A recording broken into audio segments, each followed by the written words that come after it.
नमस्कार मित्रांनो. आज आपण ऋतुमानानुसार मटकीला मोड कशी आणायची ती पद्धत बघणार आहोत. त्यामुळे तुमच्या मटकीला कधीही उग्र किंवा कुबट वास येणार नाही. कधीही मटकी चिकट होणार नाही. मस्त फ्रेश अशी मोड आलेली मटकी तुमची तयार होणार आहे.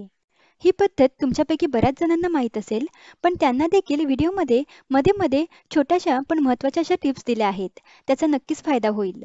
चला तर मग मटकीला मोड कशी आणायची ते बघूयात. इथे मी 1 वाटी गावरान मटकी घेतली आहे. ही आकाराने अशी लहान असते आणि चवीला अप्रतिम लागते. तुम्ही कुठलीही मटकी वापरली तरीही चालेल, पण गावरान मटकीची चव खूप अप्रतिम लागते. तर मी 1 वाटी मटकी घेतली आहे. ही मटकी आपल्याला व्यवस्थित धुवून घ्यायची आहे, कारण मटकीला बऱ्याचदा पावडर लावलेली असते. हाताने व्यवस्थित चोळून मटकी धुवून घ्यायची आहे आणि पाण्यावर जी मटकी तरंगते ती कुचकी किंवा कुचार असते, तर ती काढून फेकून द्यायची आहे. आता एका मोठ्या भांड्यात आपल्याला मटकी घ्यायची आहे. थंडीच्या दिवसात गॅसवर आपण पाण्याला स्पर्श करू इतपत कोमट पाणी करून घ्यायचं आहे. त्यापेक्षा जास्त गरम नाही करायचं. आणि उन्हाळ्यामध्ये मटकी भिजवत असाल तर नॉर्मल पाण्यामध्येच भिजवायची आहे.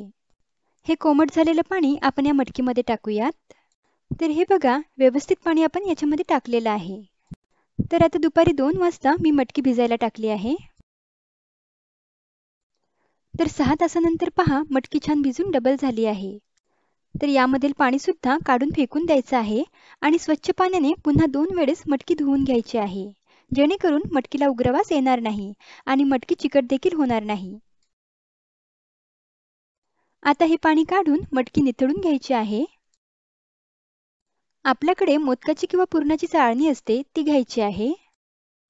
तर या चाळणीमधून आपण मटकी निथळून घेणार आहोत. मटकीमधील आपल्याला पूर्ण पाणी काढून टाकायचं आहे, जेणेकरून मटकीला पटकन मोड यायला सुरुवात होईल. तर अशा पद्धतीने आपण थोडी तिरकी चाळणी ठेवली तर 4 ते 5 मिनिटे अशीच वाट पाहायची आहे, जेणेकरून यामधील सर्व पाणी निघून जाईल. आता मटकी पूर्ण कोरडी झाल्यानंतर एक मोकळं भांडं आपल्याला चाळणीच्या खाली ठेवायचं आहे, जेणेकरून मटकीला सर्व बाजूने हवा लागेल आणि मटकीचा कुबट असा वास येणार नाही. तर आता यावर जाडसर असा कपडा ठेवायचा आहे आणि यावर असं ताट झाकून ठेवायचं आहे. थंडीच्या दिवसात मटकीला मोड यायला 10 ते 12 तास लागतात आणि उन्हाळ्यामध्ये 7 ते 8 तासात मटकीला छान मोड येते. मी याच पद्धतीने मटकीला मोड काढते. तुम्ही सुद्धा याच पद्धतीने मटकीला मोड काढून बघा. तर साधारण 12 तासानंतर पाहिले असता मटकीला छान मोड आलेले आहे. आता थंडीचे दिवस आहेत आणि मटकीला पण मस्त मोड आलेली आहे. 1 वाटी मटकीपासून मोड आलेली 4 वाट्या मटकी आपली बनलेली आहे. मी वाटीने मटकी मोजून बघितली आहे. तर ज्या वाटीने मी मटकी मोजून घेतली होती, त्याच वाटीने मोड आलेली 4 वाट्या मटकी बनवून तयार आहे. तर फ्रेश अशी मोड आलेली मटकी तयार झाली आहे. जर तुम्ही कपड्यामध्ये मटकी बांधून ठेवली, तर याची जी साल आहे ते 6-7 तासामध्येच काळे पडतं आणि त्यामुळेच मटकीला कुबटपणा येतो आणि मग वास पण उग्र येतो आणि मटकीला चिकटपणा देखील येतो. त्यामुळे माझी ही पद्धत तुम्ही नक्की ट्राय करा. तुम्हाला ही पद्धत नक्की आवडेल. लवकरच भेटूयात अशाच एका रुचकर रेसिपीसोबत. तोपर्यंत धन्यवाद.